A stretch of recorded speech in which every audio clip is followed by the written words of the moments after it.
Georges Malbruno, bonjour. Bonjour. Vous êtes grand reporter pour Le Figaro, spécialiste du Moyen-Orient. Quelles auraient pu être les raisons tactiques du régime de Bachar al-Assad avec cette attaque chimique contre des civils, alors qu'il venait tout juste de rentrer dans la ville de Douma, qui était donc la seule zone où les rebelles n'avaient pas capitulé?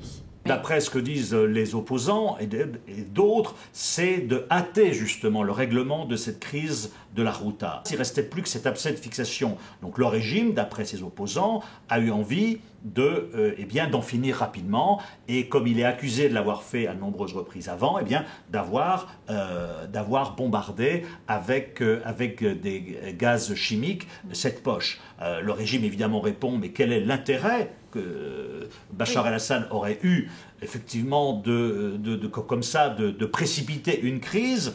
C'est un argument qu'on peut entendre aussi, mais je crois qu'il faut bien voir que le régime syrien n'a probablement pas la même rationalité que nous, et qu'il est accusé, comme vous le savez, d'avoir utilisé à nombreuses reprises des armes chimiques en toute impunité. Par conséquent, il pourrait penser, il a pu penser qu'une nouvelle fois, il pourrait le faire et finalement, rien ne se passerait. Donc voilà, c'est très difficile.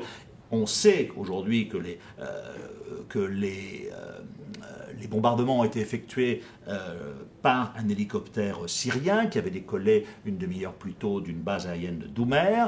La question centrale à laquelle on n'a pas de réponse, c'est est-ce qu'en dehors du chlore, une autre substance chimique plus létale a été utilisée. Et pour ça, il faudrait pouvoir disposer d'échantillons d'urine, de sang des victimes. Et c'est pour ça qu'il y a une course contre la montre qui est engagée, parce que plus on attend, ça fait déjà bientôt une semaine, si on attend encore quelques jours, de telles analyses seraient inopérantes. Donc c'est pour ça qu'il faut aller très vite. Demain, a priori, les inspecteurs des Nations Unies, les inspecteurs chimiques des Nations Unies devraient être sur zone, devraient pouvoir justement répondre, prélever ces éléments, si tant est que ces éléments soient encore disponibles, parce que seuls les Russes ont pu rentrer à Douma mardi. Qu'est-ce qui reste de la scène de crime? Entre guillemets, on n'en sait rien. Vous voyez, on est en plus. Question, est-ce que demain, les inspecteurs des Nations Unies pourront travailler si jamais, entre-temps, il y a eu des frappes? Donc, vous voyez, on est encore devant un grand nombre de questions.